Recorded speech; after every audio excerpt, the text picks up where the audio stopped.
Kuhn Review, print speaking to the blind, celebrating 40 years of audio newspaper production.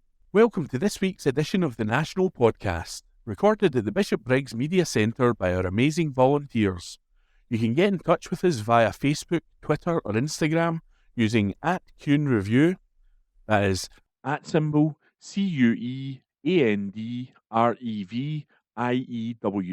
You can also contact us directly by emailing information@kuhnreview.com. That is INFORMATION @CuendReview.com, or by calling 0141 772 3976. That's 0141 772 3976. From the National, Friday the 5th of December 2025, from the news section. Is Cloudflare down? Users report error 500 in global outage. Article written by Alistair Ferguson. A host of websites, including Down Detector and Canva, went down on Friday morning after fresh issues at Cloudflare. Cloudflare said shortly after 9 a.m. that it is investigating issues with Cloudflare dashboard and related APIs, application programming interfaces. It added shortly after that it has implemented a potential fix to the issue and is now monitoring the results. Nevertheless, a number of websites and platforms were down, including the Down Detector site used to monitor online service issues. Indian-based stockbroker Grow also said it was facing technical issues due to a global outage at Cloudflare. Its services have now been restored. Cloudflare provides network and security services for many online businesses in order to help their websites and applications operate. It comes only 3 weeks after previous problems at Cloudflare hit the likes of X, ChatGPT, Spotify, and multiplayer games such as League of Legends. That article was written by Alistair Ferguson. From the National, Friday the 5th of December 2025, from the news section. Man found dead in vehicle on Glasgow's M8 motorway. Article written by Morgan Carmichael. A man has been found dead on the M8 motorway. The man, 68, was found dead within a vehicle between junction 29 and 30. The road was closed around 8:52 p.m. and reopened around 2:36 a.m, according to Traffic Scotland. The death is being treated as unexplained. However, there are not believed to be any suspicious circumstances. It is understood that the incident is being treated as a medical death. Officers said that a report will be submitted to the Procurator Fiscal. A Police Scotland spokesperson said, around 7:50 p.m. on Thursday, December 4th, 2025, a 68-year-old man was found dead within a vehicle on the M8 between junctions 29 and 30. His death is being treated as unexplained. However, there are not believed to be any suspicious circumstances. A report will be submitted to the Procurator Fiscal. That article was written by Morgan Carmichael. From the National, Friday the 5th of December 2025, from the news section. North Ayrshire Council introduced charges for filmmakers. Article written by Stuart McConnell, local democracy reporter. North Ayrshire Council is seeking income from filmmakers following the success of the BBC series Shetland and David Attenborough's Ocean using the area. The corporate communications team are the primary point of contact for anyone wishing to film on council land. The local authority said an increase in requests to film on council land has placed greater demand on officer time across different services. It was considered that, as a means of reflecting some of the resourcing costs, a formalised charging scheme was proposed, with any income generated reinvested in the promotion of North Ayrshire as a filming and visitor destination. The communications team will liaise with relevant council services, including the council's legal and estates teams, and, if appropriate, an agreement is drawn up which sets out terms and conditions which protects the council's reputation and property. Historically, these applications were processed as business-as-usual duties, and no charge was applied to the applicant. However, following the lifting of restrictions from the COVID lockdown, there has been a sustained increase in applications.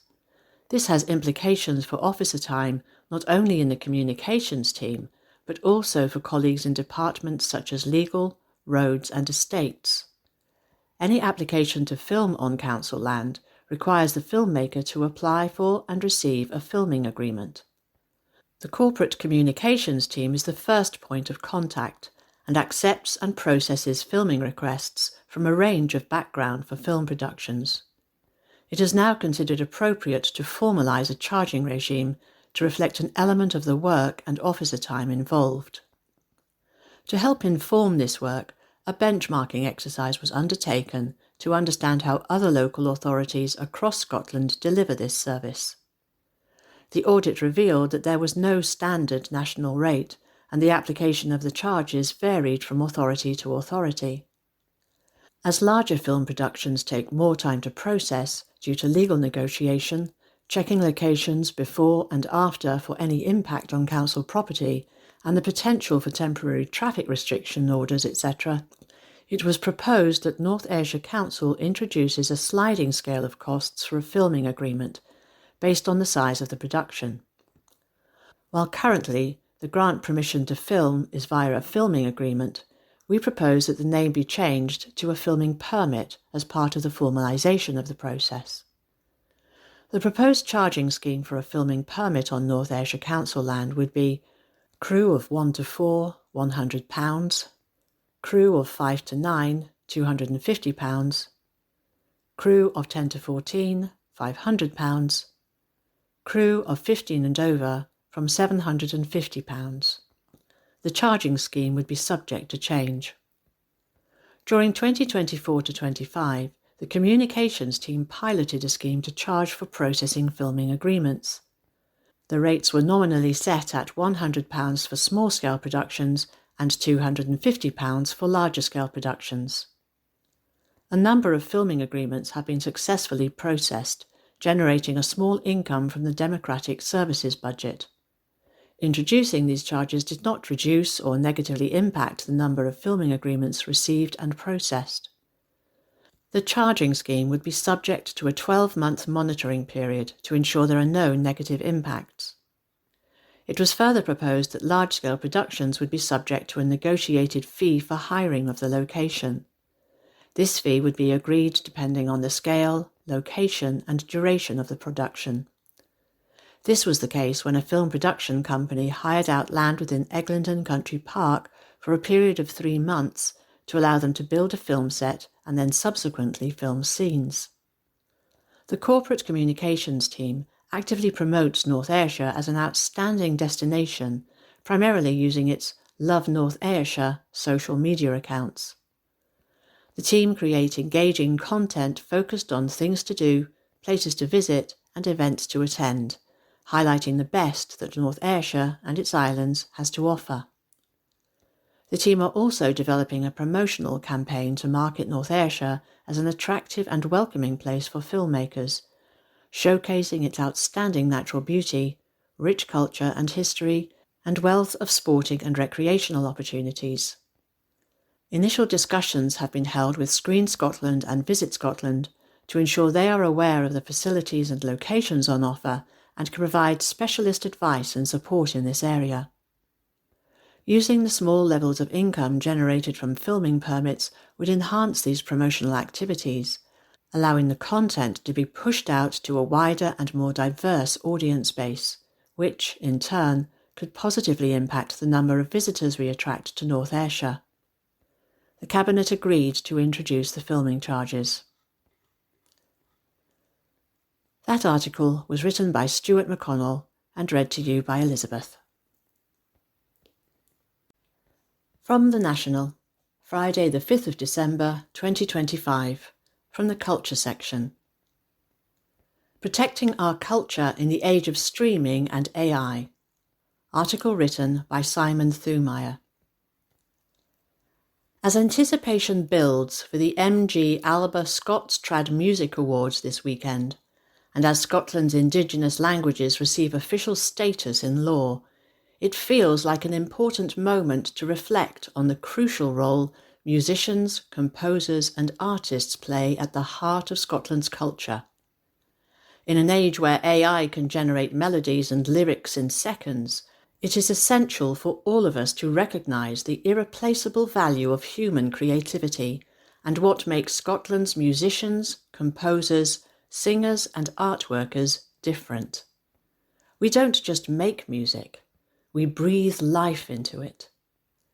Every tune and song composed and played carries the weight of our experiences, our many communities, our special landscape, our Scottishness. Every song we sing holds human emotion and feeling that no algorithm can replicate. This is who we are, creators with original thoughts, with the power to imagine something from nothing and make it real. It is vital that we keep making, because that creative spirit is what defines us. It is our superpower. We continue to see the impact Scotland's traditional and minority language music is having. It's being enjoyed, arguably, by record numbers. It's filling the biggest stages in the country. It's drawing international visitors to our shores. It's getting toes tapping in pubs up and down the country, and it's inspiring young musicians and new fans en masse. However, this precious creativity needs respect in the face of the challenges it faces. Spotify now refuses to pay royalties on tracks with under 1,000 streams, and even then pays a maximum of 0.005p per stream. This is anti-music. It's anti-musician. Streaming isn't going away, but this model cannot stand. Such practices risk undermining Scotland's vibrant musical life. Selling music is an important part of our incomes, and musicians, like fiddler Patsy Reed, who are taking a stand, refusing to upload new work to platforms that don't value our art, are to be applauded. We need to follow that example and demand better. Scottish folk music ain't noise pollution. It's a powerful, lasting force that tells our stories, brings us together, and connects with millions around the world. Yet there is also much to celebrate. On St Andrew's Day, Gaelic and Scots were officially recognised as official languages of Scotland. This historic milestone shows our culture isn't just surviving, it's thriving. Our languages, the languages so many of us speak, sing and create in, have parity in law at long last. With over 500,000 more Scots people and 43,000 more Gaelic speakers than a decade ago, we are witnessing a renaissance. This marks a moment of opportunity that we must grasp, a wave of energy that we must ride. The flourishing of music and art in these tongues is central to our cultural vitality, giving voice to authentic work and ideas. Many of us have long recognised the importance of our languages and traditions to celebrating our country and culture. We have been honouring this feat at the Scots Trad Music Awards for the last 23 years, and so many have been banging that same drum for decades. Now it feels like the volume is finally being turned up. Let's drown out the AI songmakers and the streaming models with our proudly authentic art. As we look forward to this year's Trad Awards, it is important to remember that every one of us plays a part in the momentum of Scottish cultural brilliance. Supporting creatives is about choosing which platforms and institutions we back, and insisting on fair recognition and investment for those who enable our culture to soar. It means buying music directly from artists, getting out to see live music, particularly in small and independent venues, and championing policies that protect creators' rights. Let us stand together as guardians of Scotland's languages, music and culture, our unique point of view and marvellous capacity for artistic expression. The songs, tunes and stories that flow from Scotland's unique perspective are truly priceless. By honouring and championing our creators, we help ensure the vibrant, unmistakable beat of Scotland's creative heart will be heard louder than ever. Simon Thumeyer is the organiser of the Scots Trad Music Awards and Hands Up for Trad Creative Director. The article was read to you by Elizabeth. From The National, Friday the 5th of December 2025, from the Politics section. Scottish Greens membership hits record high, surpassing 9,200. Article written by Alistair Ferguson. The Scottish Greens have hit a historic high in membership as support for the party has soared this year. The party said that more than 1,800 people have joined since April, bringing their total membership to a record high of 9,235. Announcing the milestone, the party's co-leader, Gillian Mackay, said that she is grateful to everyone who has joined and that the party has grown along with its branches in every part of Scotland. More and more people are joining the Scottish Greens because they share our vision for a fairer, greener and independent Scotland that puts people before profit, she said.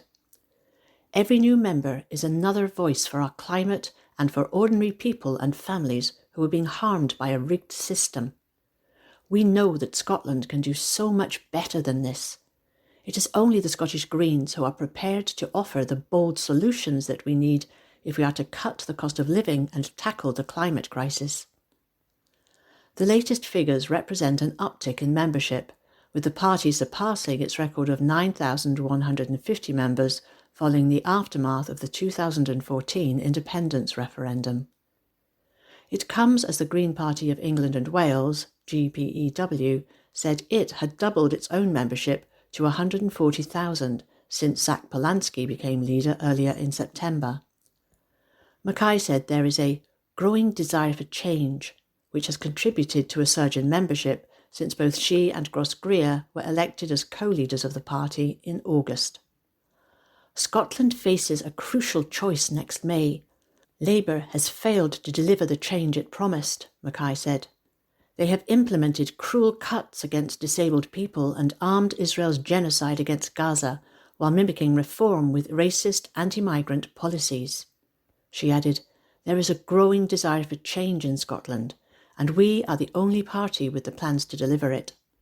I urge everyone who shares our vision for a better Scotland to join us today and fight for the real change that is so badly needed. That article was written by Alistair Ferguson and read to you by Elizabeth. This is from The National on Monday 8th December 2025. From the News section. Scotland weather. Met Office issues warning for 70-mile-an-hour winds. By Laura Pollock. Areas of Scotland are forecast to be hit with 70-mile-an-hour winds this week, according to the Met Office. The weather forecaster has put out a wind warning and has been issued for North West Scotland from 3 p.m. on Tuesday until 10 a.m. on Wednesday. It said there could be disruption to transport networks with high-sided vehicles delayed on exposed routes and bridges, and coastal routes and seafronts affected by spray and large waves. It also says power outages are possible. There is also the potential for houses and businesses being flooded and warnings some communities could be cut off. Another rain warning is in place for northwest England from midnight on Tuesday until 3 p.m, while a yellow warning for high winds from Hampshire to Cornwall and up to North Wales from 10 p.m. Monday until 4 p.m. on Tuesday will be in place. The Met Office said fast-flowing or deep floodwater is possible, causing a danger to life.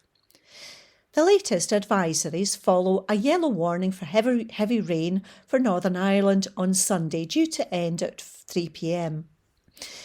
12 flood warnings were in place across England on Sunday. The Met Office's Deputy Chief Meteorologist, Stephen Keats, said a deepening area of low pressure will approach the UK from the southwest later on Monday, bringing with it heavy rain and strong winds, which are most likely to affect the UK between late Monday and early Wednesday. At present, the exact track, depth and timings of this low are uncertain, which makes it harder to determine where will be the most impacted by strong winds and heavy rain. This system has the potential to cause disruption, and severe weather warnings are likely to be issued over the weekend as details become clearer.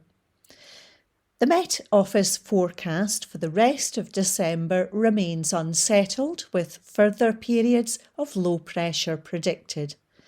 Meteorologists said it's too early to provide an accurate forecast for the Christmas period. That article was by Laura Pollock. This is from The National on Monday 8th December 2025, from the comment section. We all want green solutions, but are we all willing to pay the price? By Rhoda Meek. Running a packaged goods business is a never-ending exercise in patience. If it isn't a supplier going incommunicado or bust, it's another email inquiry about sustainability that arrives just as I've sworn that I'll never want to see the word biodegradable again. I don't object to people caring about where their food comes from or about how it's packaged. It's good that they care. What I struggle with is what we are doing our best, and for some it never seems to be enough. Our packets are recyclable. Our tea bags are biodegradable. Our refill packets are home compostable. We post products in cardboard boxes. Our tape is paper. We print many of our labels straight onto the packaging to cut paper waste. And when we're busy, and that goes to the wall, any labels and stickers we use are paper. Our waste cardboard has a second life, covering over doors, veg box, beds, and a third life in the compost heap. Our packets are not compostable because they do not keep the product fresh enough. The biodegradable option we used previously has now been ruled problematic under EU rules. So recyclable is the very least worst option. In every case, we go for the least worst option. I've not yet been asked about vegetable dyes, but I have been told off for using too much packaging when someone orders more than one packet. I said I would happily pour tea bags into their postal box, although the law around food production may have a few opinions about that. What I find most frustrating is that many of the same people who interrogate me down to the molecular structure of a tea bag will wander into Tesco and load a trolley with plastic swaddled goods from multinationals without stopping to quiz Coca-Cola about its bottle caps or Nestle about its wrappers. I don't for a moment think it's hypocrisy. It's just easier to grill a small business you can see as opposed to a global giant hiding behind a logo and a wall of marketing. And it is a masterclass in marketing. Brewdog is a case in point. Remember when they bought a patch of land in the Highlands, planted trees, and called it a carbon negative forest? It was meant to be a flagship green project, proof that beer could save the planet. Fast forward to now, and that forest has been sold, the grand eco claims in tatters. It wasn't their first fall from grace either.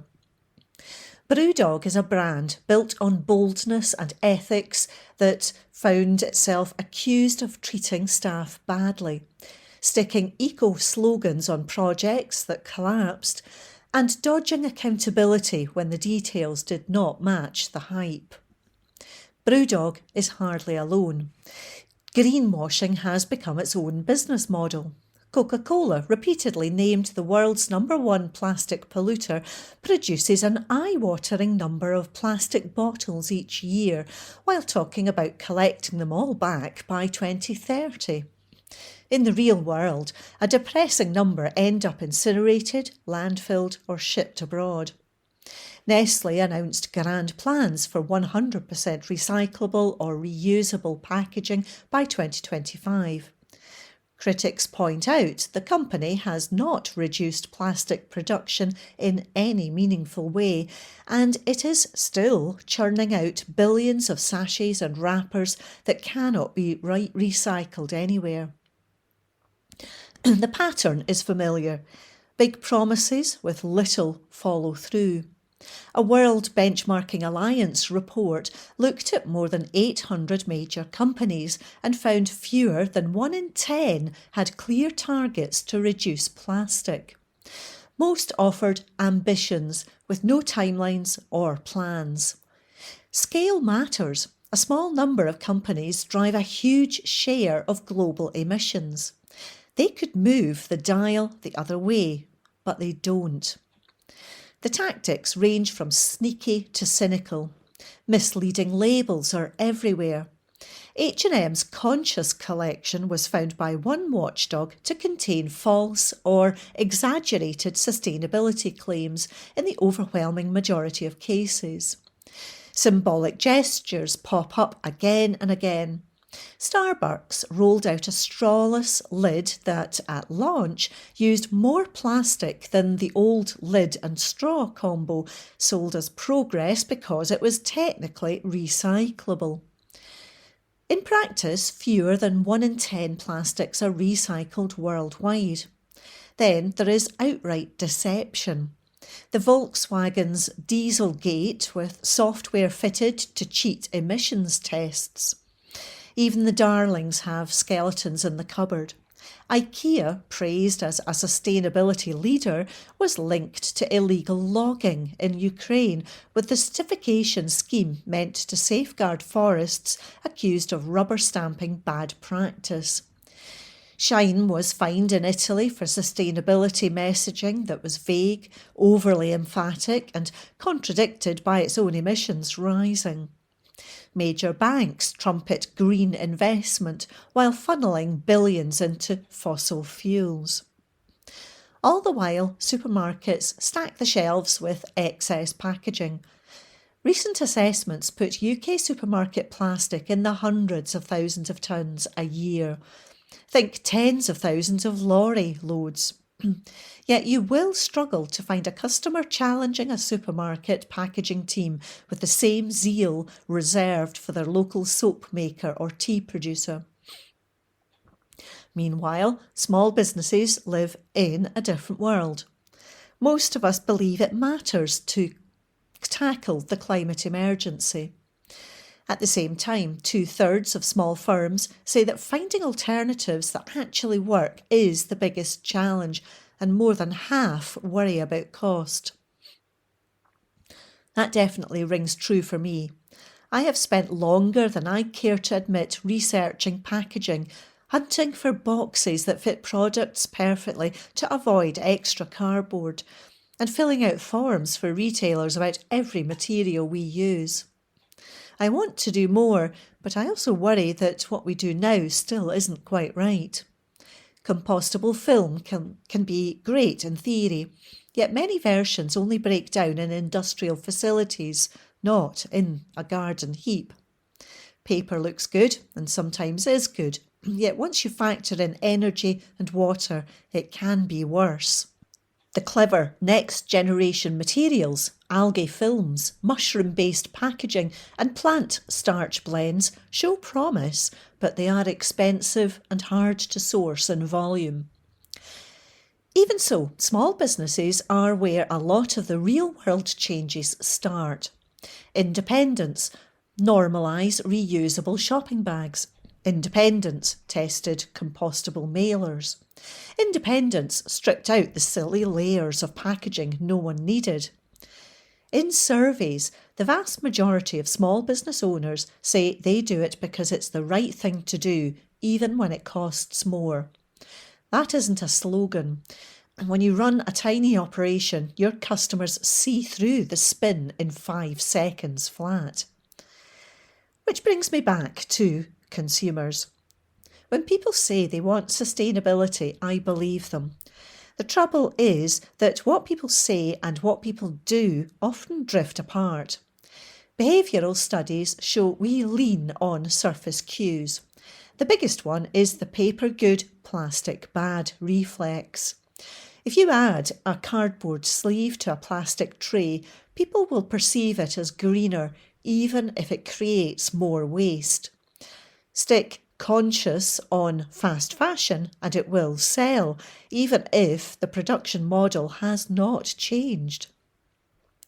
That is why so many firms change the message rather than the reality. It's a cheaper and safer approach if profit is the name of the game. In the meantime, the wee guys get grilled on every material choice, and customers often balk at the paying extra when greener options cost more. And cost more they do. If we ignored environmental concerns in our own business, our profit margin would be noticeably higher. If I sound defensive, it's because it's exhausting trying to keep up and I don't have the power to reforest the highlands or redesign global supply chains. I don't want our customers to stop asking questions. Please keep asking, but make sure you help us to point the same sharp questions at the companies selling billions of single-use bottles, trays, tubs and sachets every year. That article was by Rhoda Meek. This is from The National, Sunday, December 7th, 2025, the Culture section. Meet Charlotte, the wife of Sir Walter Scott, who was actually key to his success. Article by Nan Spowert. Often dismissed and even maligned by male biographers, Charlotte, the wife of Sir Walter Scott, was actually key to his success, according to a new book. Unveiling Lady Scott overturns the long-standing narrative surrounding the Frenchwoman, a figure often sidelined within Scotland's national story. The book is written by Dr. Céline Sabaron, who has a PhD on Sir Walter Scott from the prestigious Sorbonne University in Paris. She then became interested in Charlotte, who was born in Lyon in 1770, and discovered that she was quite different to the way she has been portrayed since her death in 1826.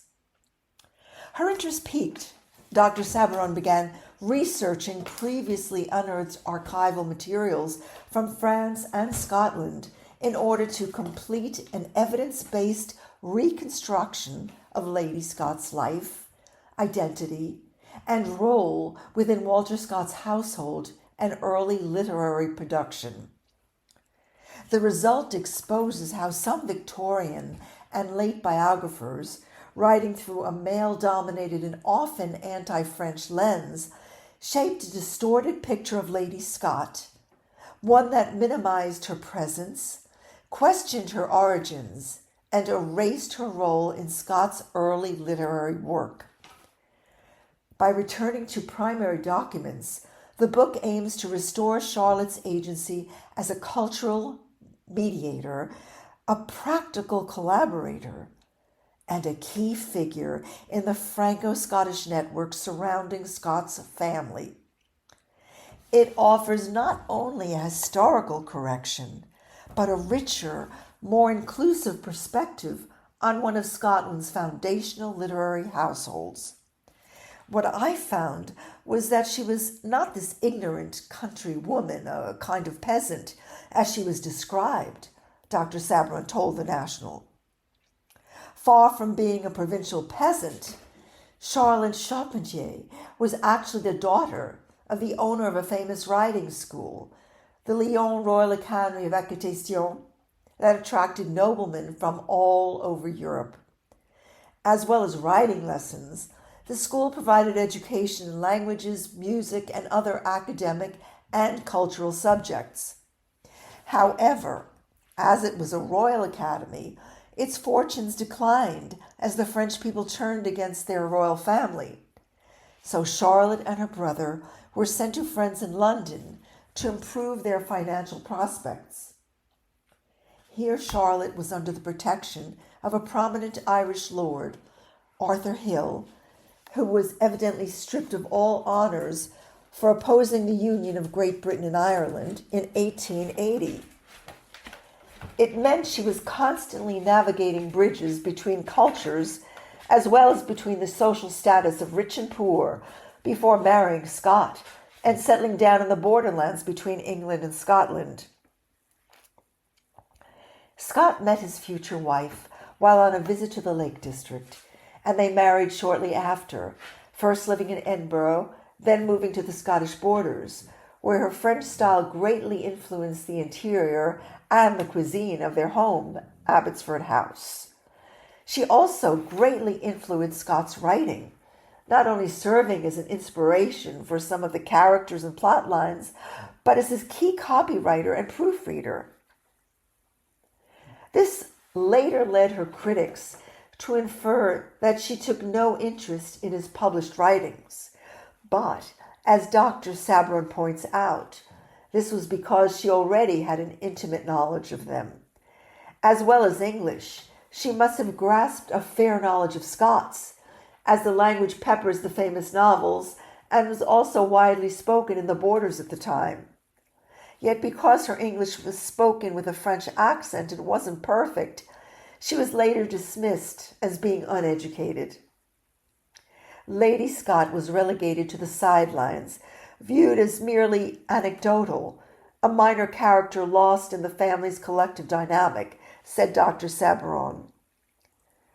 Confined to the domestic sphere and the realm of the intimate, she was made invisible and thus in essence erased from existence, at least as far as substantial literary records are concerned. She was excluded from history, a domain reserved for her husband, the master of historical fiction. Disposed of her heritage, she was also stripped of any historical legacy. Dr. Sabron said the aim of her book was to integrate Lady Scott into literary history, not merely as intriguing spouse, but as a pivotal figure who shaped Scott's worldview and influenced his literary oeuvre.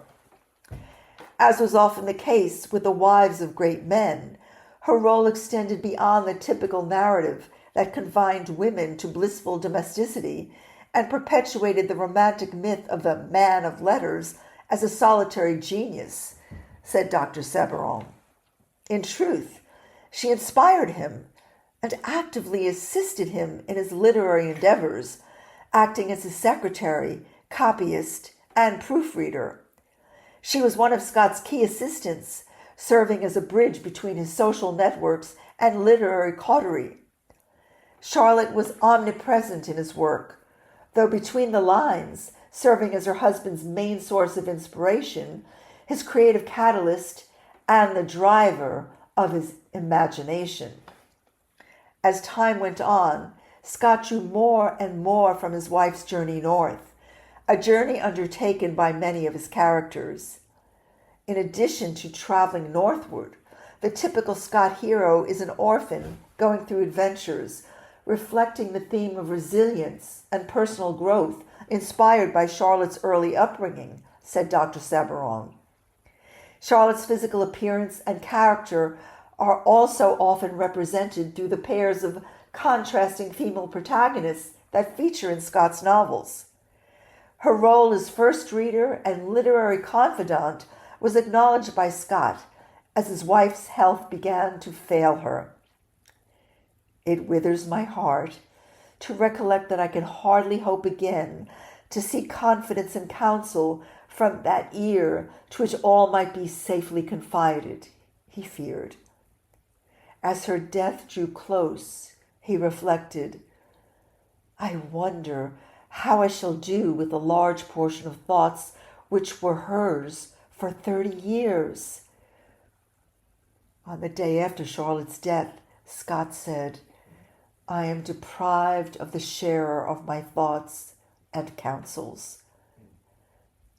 In researching the book, Dr. Sabron studied previously unearthed archival materials from France and Scotland, particularly from the National Library of Scotland, the Edinburgh University Library, and the Abbotsford collection stored at both Abbotsford Library and the Signet Library in Edinburgh. She also cross-examined letters, journals, and diaries from French and international literary guests at Abbotsford, which demonstrated Charlotte's active engagement in literary discussions. Unveiling Lady Scott by Celine Sabron is published by Cambridge University Press. That article was written by Nan Spoward, read by Janet Stein.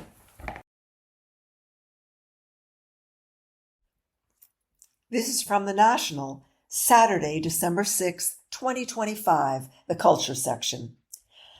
Bike packing and gravel rides, exploring the beauty of Scotland from the saddle.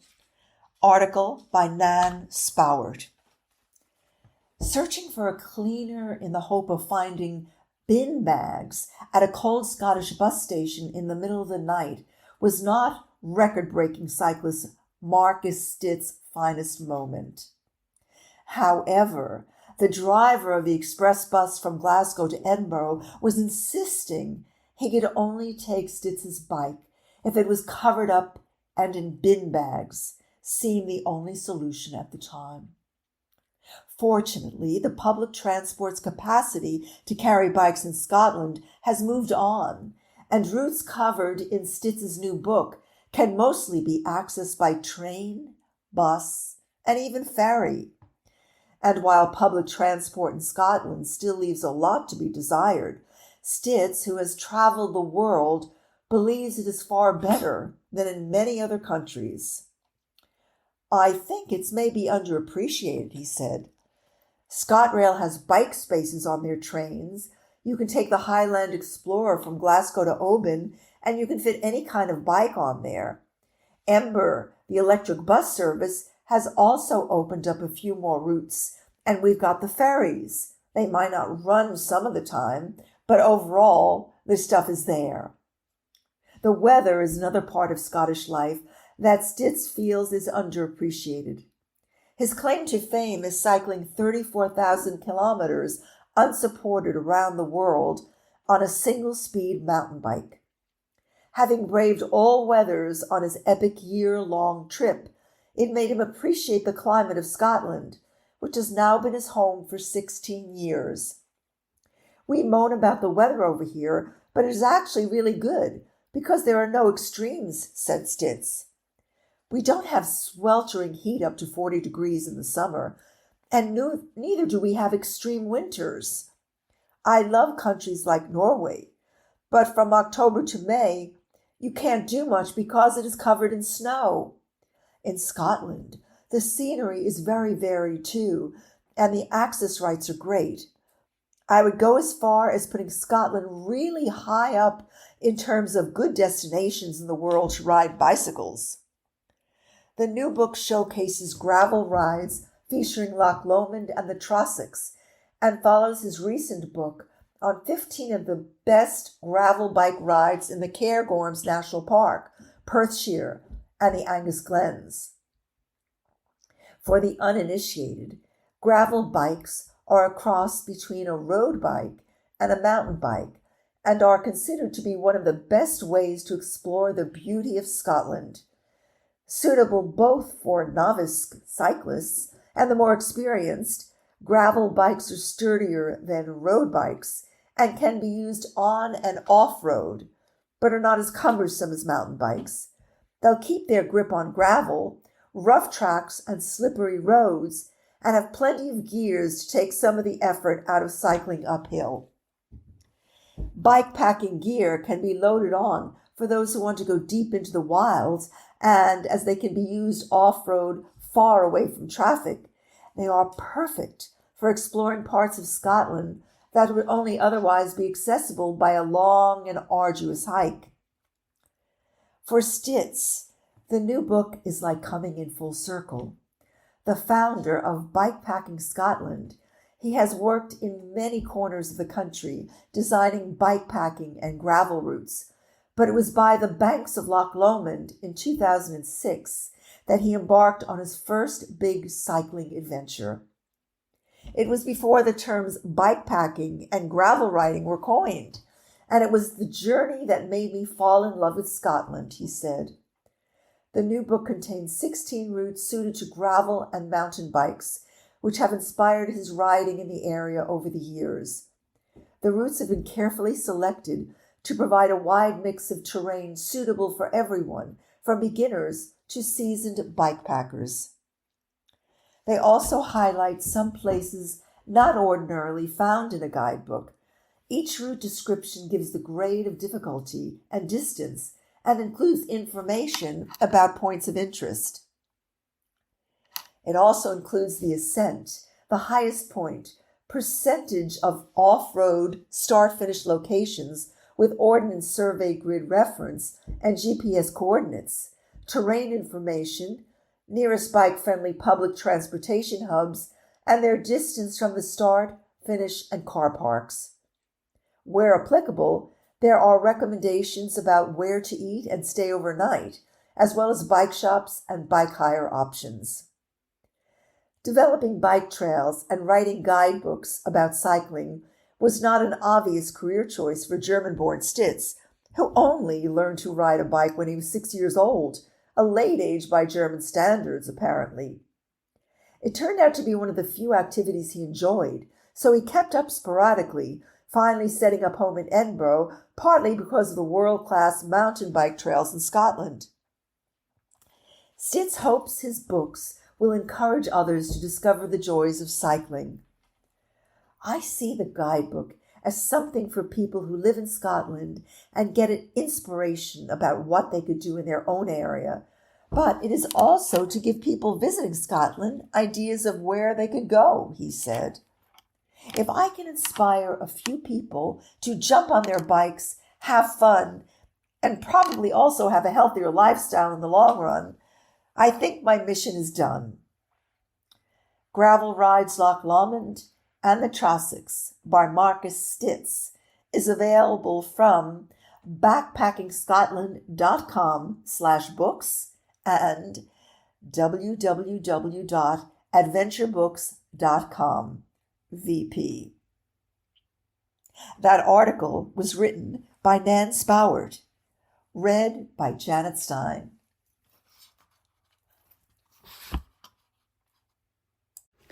From the National, Tuesday the 9th of December 2025, from the news section. Israel breaches international law as troops storm UN compound.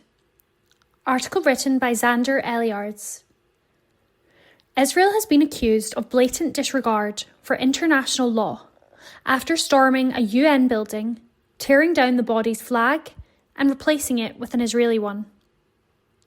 The Israeli military raided a UN Relief and Works Agency for Palestinian Refugees, UNRWA, compound in East Jerusalem on Monday. The agency's Commissioner General, Philippe Lazzarini, said that the Israeli raid represents a new challenge to international law, one that creates a dangerous precedent anywhere else the UN is present across the world. Photos taken by an Associated Press photographer show police erecting an Israeli flag on top of the compound and police cars on the street.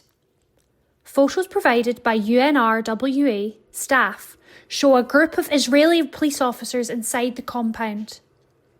The raid was the latest in Israel's campaign against the agency, which provides aid and services to some 2.5 million Palestinian refugees in Gaza, the occupied West Bank and East Jerusalem, as well as 3 million more refugees in Syria, Jordan and Lebanon.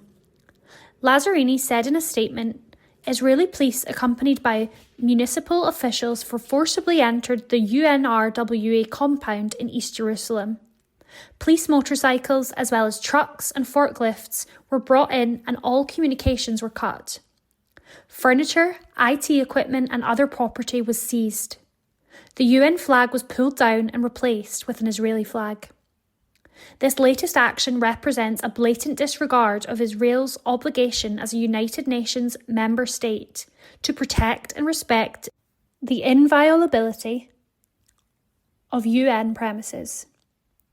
Following months of harassment that included arson attacks in 2024, hateful demonstrations and intimidation, supported by a large-scale disinformation campaign as well as anti-UNRWA legislation passed by the Israeli parliament in breach of its international obligations, UNRWA personnel were forced to vacate the compound at the beginning of this year.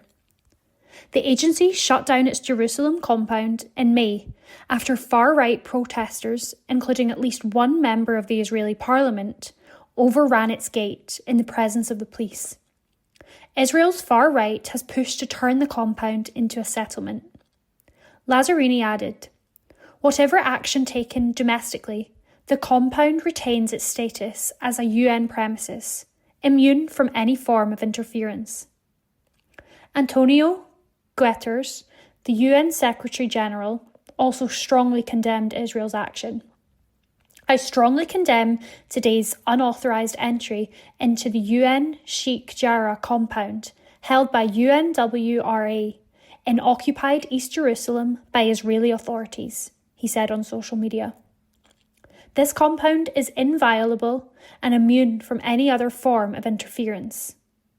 I urge Israel to immediately take all necessary steps to restore, preserve and uphold the inviolability of UNRWA premises, and to refrain from taking any further action with regard to these premises." Since the Hamas attacks of October 7th, Israel has repeatedly tried to discredit UNRWA by accusing it of being infiltrated by the militant group, allegations the UN has denied and the International Court of Justice has ruled to be unfounded. After months of mounting attacks from Prime Minister Benjamin Netanyahu and his far-right allies, Israel formally banned it from operating on its territory in January. And that article was written by Xander Eliards. From The National, Tuesday the 9th of December 2025, from the Politics section. Malawi warns of serious consequences if Labour cut foreign aid. Article written by Hamish Morrison. Malawi has warned of serious consequences if Britain cuts vital aid to the country. Thomas Bisika, the country's High Commissioner to the UK, told The National that Malawi was in the midst of a debt crisis after we revealed how aid could be cut to almost nothing. The impoverished Southeast African nation is at risk of becoming one of a number of casualties of Labour's raid on the foreign aid budget, according to sources familiar with the matter. Westminster's International Development Committee has asked the Independent Commission for Aid to look into what cuts to Overseas Development Assistance, ODA, would mean for the Malawi, specifically given its status as one of the world's poorest countries. Bisika told The National, "Malawi's public debt has reached unsustainable levels, and the effects of debt restructuring have been very minimal and inconsistent at best. This unsustainable debt has really grossly affected delivery of social services in the country. Any reduction in ODA will have serious consequences. Malawi's President Peter Mutharika has appealed to the International Monetary Fund for urgent financial support, citing shortages of food, fuel and other essentials. Labour have slashed the ODA budget to help pay for the increased defence spending. It emerged earlier in the year that the Foreign Office rejected atrocity prevention plans in Sudan, gripped by a brutal civil war due to cost pressures. And Lord Dannatt, former head of the British Army, has warned that Labour might have imperilled national security by cutting foreign aid. The UK government was approached for comment." And that article was written by Hamish Morrison. From The National, Tuesday the 9th of December 2025, from the Politics section. UK government lost £10.9 billion to COVID fraud, report finds. Article written by Xander Eliards. The UK government lost almost £11 billion of public money to fraud during the COVID pandemic, a new report has found. The COVID Counter-Fraud Commissioner's final report to Parliament, published on Tuesday, found that £10.9 billion had been lost to COVID fraudsters, with the UK government only having recouped around £400 million. Commissioner Tom Hayhoe found that many of the Tory government's schemes, including bounce back loans and Eat Out to Help Out, were rolled out with the huge fraud risks and no early safeguards. Weak accountability, bad quality data and poor contracting were identified as the primary causes of the £10.9 billion loss, which the Labour-run UK government said was enough to fund daily free school meals for the UK's 2.7 eligible million children for 8 years. Hayhoe said, in his foreword to the new report, fraud requires people without moral compass who are willing to perpetrate it. However, it also requires the opportunity for fraud, which arises from defects in or absences of control to prevent it. I have found through my review that many decisions taken during the COVID-19 crisis paid too little attention to the risk of fraud. In some cases, this was accepted as necessary and proportionate to the importance of responding rapidly to the crisis. In this report, I criticised decisions that increased the risk of fraud and failed to put mitigations in place. However, I recognise, and I hope people reading this report also recognise, the extraordinary circumstances and pressures facing public servants who were taking these decisions. Chancellor Rachel Reeves appointed Hayhoe in December 2024. Responding to his report, she said, "Leaving the front door wide open to fraud has cost the British taxpayer £10.9 billion, money that should have been funding our public services, supporting families and strengthening our economy. We have started returning this money to the British people, and we will leave no stone unturned in rooting out the fraudsters who profited from the pandemic negligence." Cabinet Office Minister Josh Simons added, We're taking more action to bring fraudsters to justice and make the state the hardest possible target, giving investigators new powers to take on cases, using artificial intelligence to speed up counter-fraud work, and setting up a repayment scheme to claw back money into the public purse. And that article was written by Xander Elliards. This is from The National on Tuesday the 9th of December 2025 from the comments section. Growth of Netflix could be a blessing in disguise. This article is by Shona Craven. As cultural moments go, it was as surreal as it was huge. Stuck at home during lockdowns, people all over the world became collectively captivated by a documentary about caged tigers. Or more accurately, about the self-proclaimed Tiger King who collected them, and also vulnerable humans to look after them. Perhaps it would have become a word-of-mouth hit for Netflix regardless of the circumstances, but the March 2020 release date was a huge help.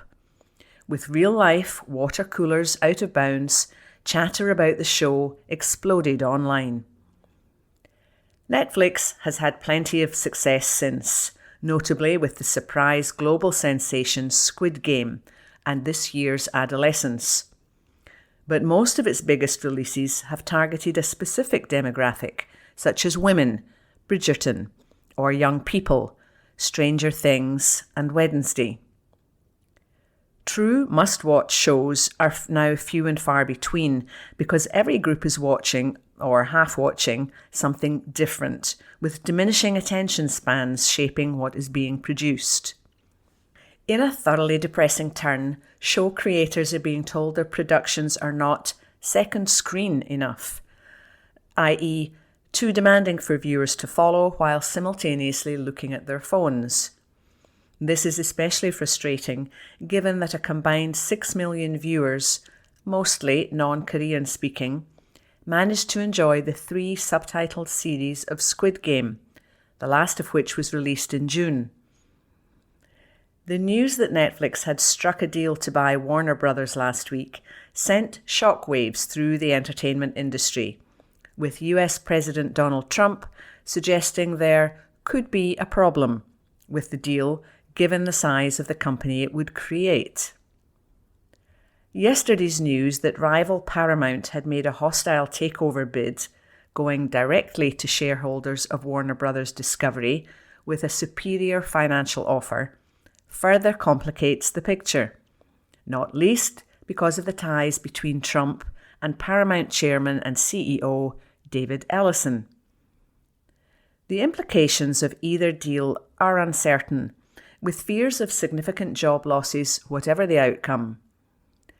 US Senator Elizabeth Warren said the Netflix deal looks like an anti-monopoly nightmare because it would result in a media giant with nearly half of the streaming market, threatening to force Americans into higher subscription prices and fewer choices over what and how they watch, while putting American workers at risk. Her objections might sound logical, but wouldn't viewers actually benefit from fewer choices of streaming platform?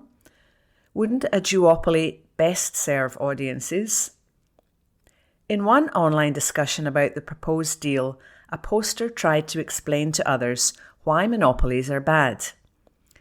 In a healthy market, if a popular firm raises prices, customers will just start buying from another firm. Or customers might substitute. If the steakhouse prices go up, then customers can decide to go to the sushi restaurant next door. The problem with this argument is that art is not food, and streaming is not the same as eating.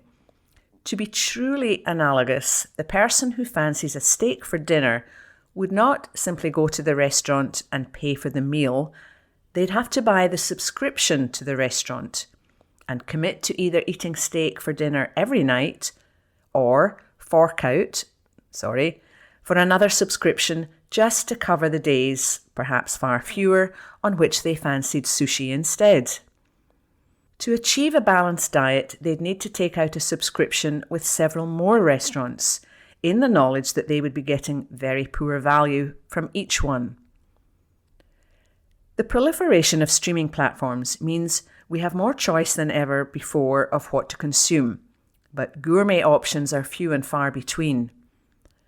With production budgets spread so thinly, it's increasingly difficult to get anything made, with one exception. There is growing demand for so-called vertical dramas, optimized for viewing in bite-sized chunks on mobile phones. This is gloomy news for those who want to get hooked on the new prestige drama with the heft and production values of White Lotus, Breaking Bad, or The Sopranos. It's even worse news for those who treasure the experience of going to the cinema, which is under threat more than ever. Yes, the industry is catering to short attention spans, but there is undoubtedly still demand for quality drama and a collective viewing experience. The problem is that taking a chance on a brand new show is a big financial gamble for a streaming platform, and expecting viewers to take out a whole new subscription just to watch one series is a big ask during an ongoing cost of living crisis. But we need these shows. TV brings diverse groups of people together, creating conversations where awkward silences might otherwise be.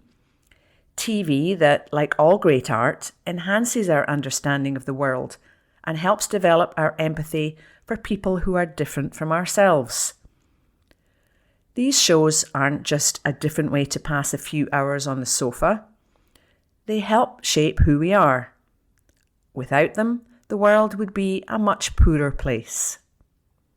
And that article was written by Shona Craven and read by Lynn McNeil.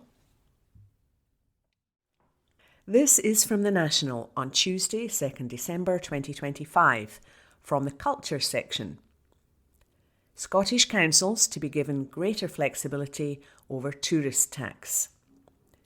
This article is by James Walker. A bill is being prepared in Holyrood to give councils greater flexibility over how they design and implement a visitor levy.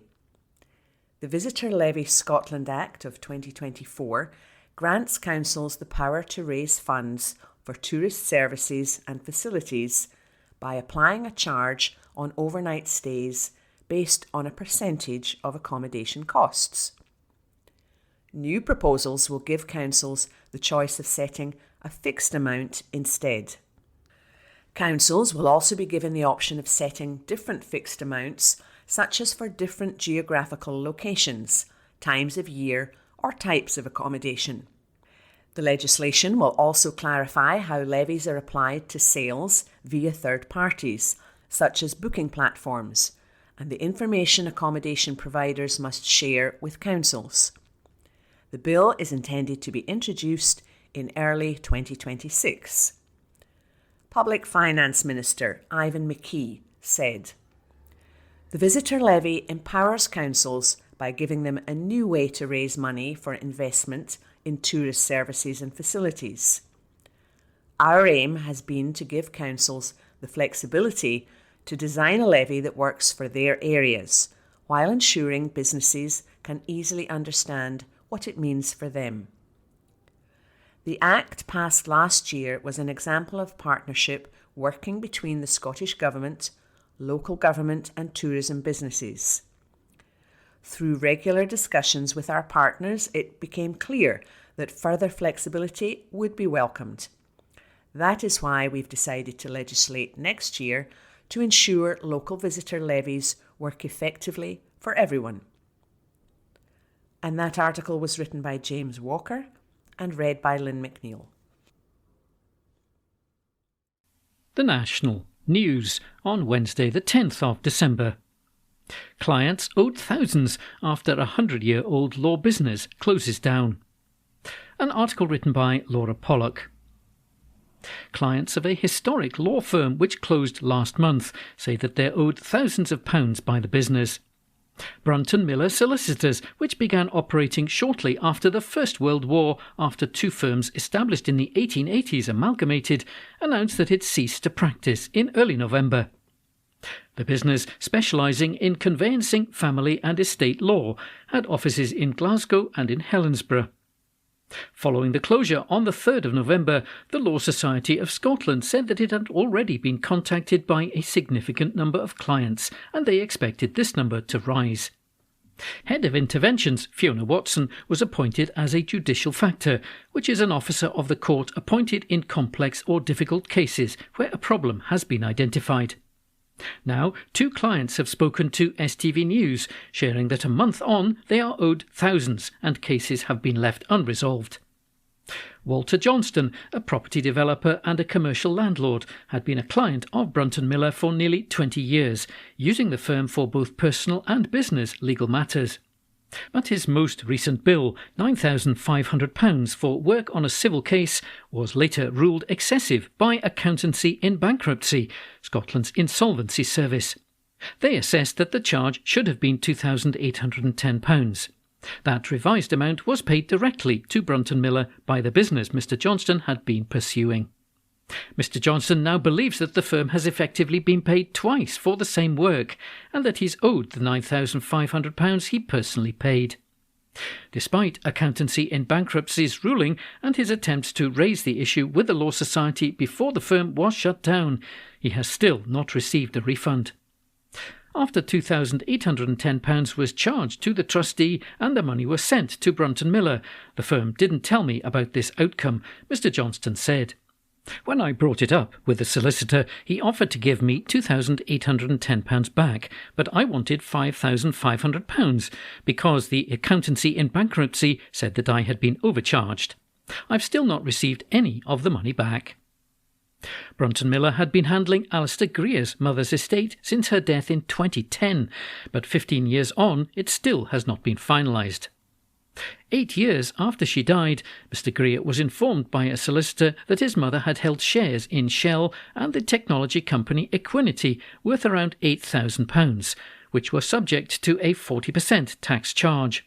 It then took a further 4 years for the shares to be sold, during which time interest on the unpaid tax continues to build. In October, after weeks of unanswered calls, Mr. Greer discovered that the solicitor managing the estate no longer worked for Brunton Miller. An appointment was eventually arranged, and the firm acknowledged that matters were not dealt with in the way that they should have been, offering to cover the interest accrued between 2018 and 2022. Last month, Mr Greer paid his share of the interest, £737.68, to the Glasgow-based firm, believing that it would be submitted to His Majesty's Revenue and Customs alongside Brunton Miller's portion of around £1,200.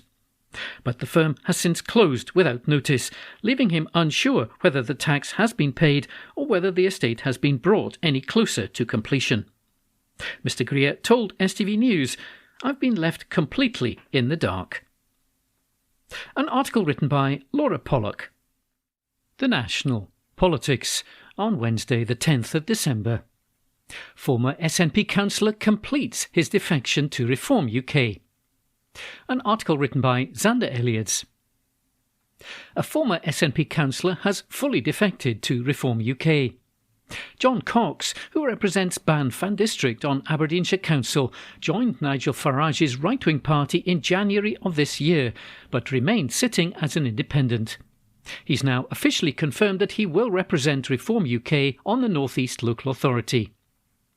Mr Cox left the SNP in 2017 after he was not selected to stand for the party in that year's general election, in part because of his pro-Brexit views. The SNP at the time said that Mr Cox had been on a steady and self-directed journey towards the fringes and was often the minority of one in internal discussions.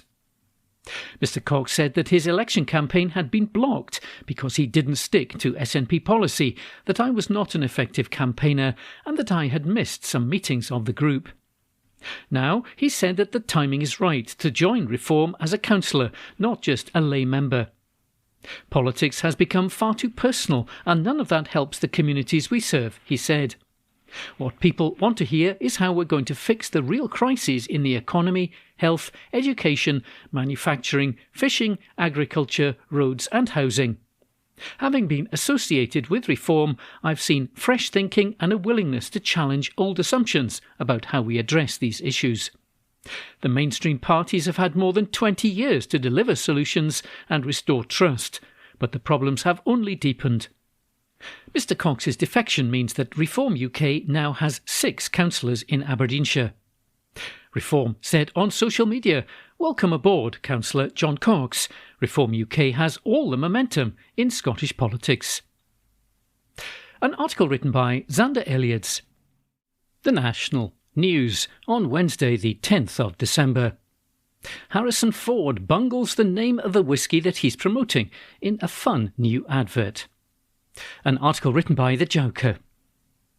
Hollywood megastar Harrison Ford has taken an unexpected comic turn in a new advert for Glenmorangie, failing to pronounce the brand's name, and at one point even his own.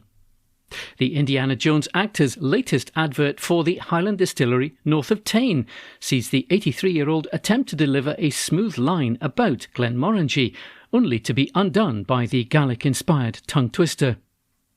The short video has already racked up 150,000 views on YouTube alone. It opens with staff off-camera audibly laughing at Mr Ford, only for him to respond, "Shut up." The Star Wars star then goes on behalf of myself, Hasseman Ford. He then has a second go, "On behalf of myself and Glenmorangie, wishing you the happiest of holidays." Correcting him, a producer off-camera says Glenmorangie. Mr Ford then takes a swig of the single malt, which might explain his difficulty. The decision to showcase the mishaps pokes gentle fun at the pomp that often surrounds premium whisky, and seems to have gone down well with fans. "He is the man, and the Scotch is my favourite of the Highlands," one user wrote. "We're all just loving this whole set of adverts," another added. On behalf of myself, Hasseman Ford. I'm Harrison Ford. On behalf of myself and Glenmorangie, wishing you the happiest of holidays. Glenmorangie. Glenmorangie. Nice. An article written by The Joker. The National News on Wednesday the 10th of December. An SNP councillor's home is pelted with dog poo amid a row over bins. An article written by Stuart Somerville. An SNP councillor's home and car was pelted with dog mess after he suggested that dog owners take their poo bags home rather than adding to overflowing public bins. Carl John, who represents East Livingston and East Calder in West Lothian, told a meeting that dog bins were overflowing in East Calder and asked if they could be emptied more often. He told his ward's local area committee, "I've had lots of complaints and I've seen it for myself." Councillor John further told the meeting that he'd faced abuse when he suggested that owners take their dog mess home with them. "I've had threats and I've had dog poo thrown at my house and at my windows, and I've had it smeared on my car," he said. "We've got rid of a lot of the dog bins and we just have the standard black bin. It says that you can leave your dog poo here. Every month they're overflowing and people are beginning to pile poo bags or black bags full of poo bags. It wouldn't be so bad in the winter, but in the summer the smell, flies and vermin hanging about isn't acceptable." He added, "I really think that if we're not supplying the old red bins that we used to, we should either have more of the black bins that are multi-usable or just increase the squads of people going around. I think we should really tighten up on that." Councillor John has regularly campaigned for more stencilled warnings on pavements to dog walkers to pick up after their pets. Simon Scott from Operational Services urged people to report overflowing bins, pointing out that all bins will be on a schedule for regular emptying.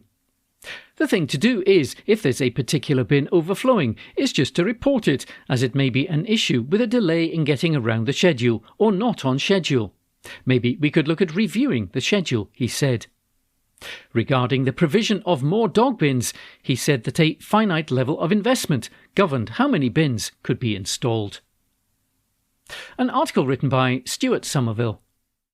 The National Politics on Wednesday the 10th of December. The Sandy Peggy case shows that trans segregation is unlawful. An article written by Xander Elliots.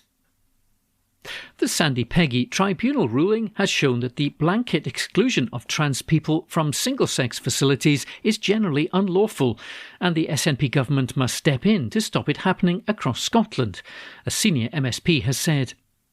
On Monday, a tribunal ruling on Ms Peggy's complaint against NHS Fife and trans doctor Beth Upton was published, concluding that the Health Board had harassed the nurse on 4 counts, all of which related to the handling of her complaint. A further 43 counts were thrown out, including all allegations against Dr Upton, and the tribunal said that NHS Fife giving the doctor permission to use female changing spaces was not unlawful. An urgent question on the tribunal ruling was raised at Holyrood on Tuesday, with Green MSP Patrick Harvey saying, "Despite the valiant attempts of anti-trans campaigners to claim a win on this issue, the tribunal in fact found that Ms Peggy's own behaviour amounted to harassment of Dr Upton, and it dismissed the vast majority of her claims. Most importantly, it is the second Scottish Employment Tribunal in a month to find that employers are not in fact required to operate the kind of trans segregation policies which anti-equality groups are pushing for.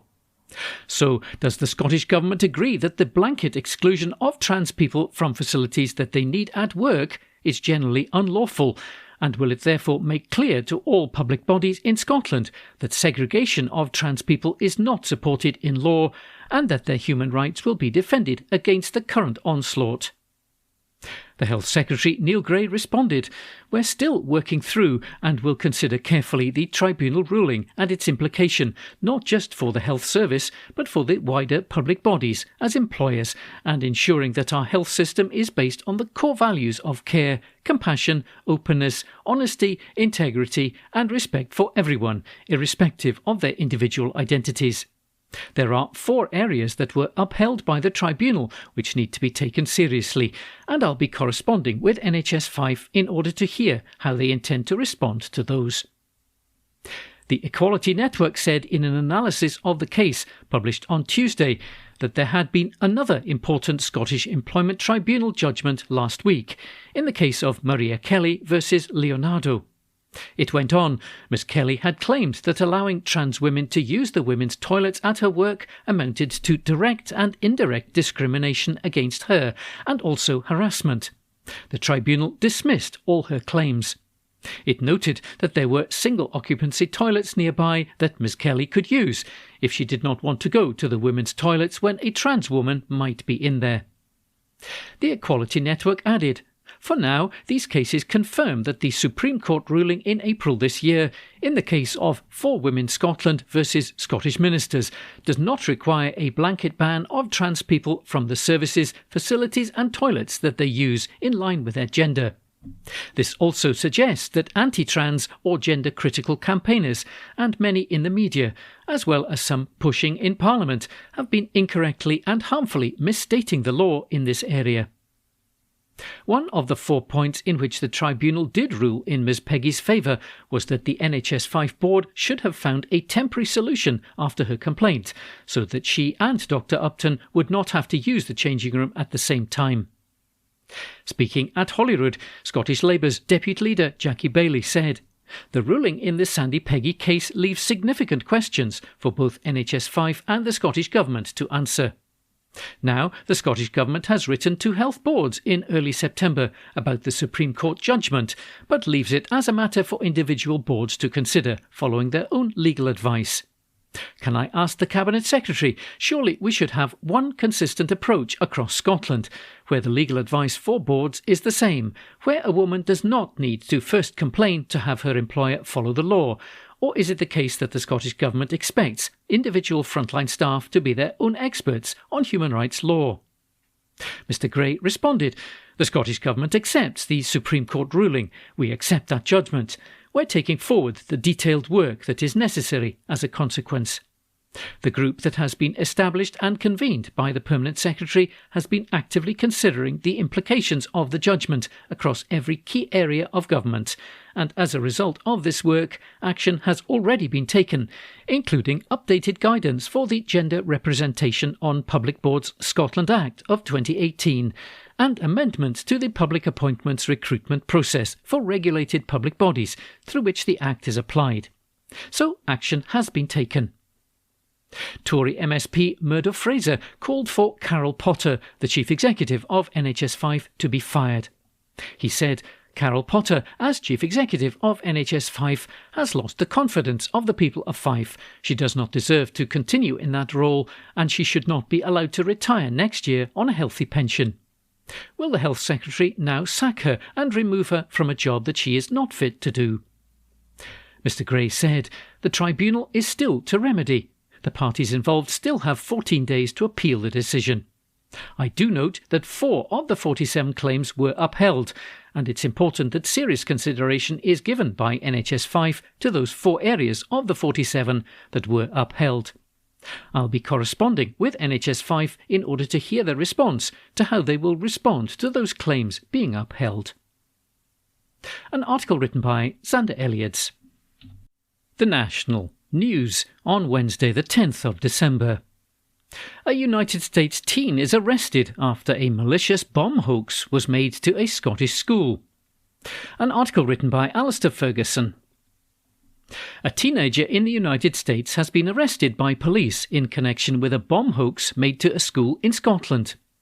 Officers were called to Auchmuty High School in Glenrothes on the 6th of March after a malicious bomb threat was made. Following the hoax call, the school was evacuated as police conducted a full sweep of the building, but no threat was identified. The Brooklyn Park Police Department confirmed that a 16-year-old boy has been arrested for communicating threats of violence with explosives at a school in the United States. United States officers conducted a forensic review of the boy's devices, which indicated that he may have been responsible for numerous hoax bomb threats, including one in Scotland, after the teenager bragged about the Fife incident on his phone. Inspector Matt Rabe of the Brooklyn Park Police Department confirmed that officers responded to a bomb call at a school in Minnesota on the 18th of September. He said a subsequent investigation led to the arrest of a 16-year-old male for communicating threats of violence with explosives. It's been reported that United States police are probing hoax calls in other areas as part of their investigation and have subsequently contacted Police Scotland with fresh information, the Scottish Sun has reported. Police Scotland said that inquiries into the matter are ongoing. Sheila McLean, the head of education at Fife Council, said in March a malicious bomb threat was received by Auchmuty High School earlier today. Police attended promptly and conducted a full sweep of the building. They're satisfied that there's no threat and no further action is needed. The school remains open. The school takes issues concerning security extremely seriously and took immediate action to ensure the safety of pupils and staff. A message sent to parents added, "Please be assured that we have robust protocols in place to keep our young people safe." An article written by Alistair Ferguson. That concludes this week's edition of the National Podcast. Please remember to subscribe to our channels at Tune Review and to tell your friends about our service.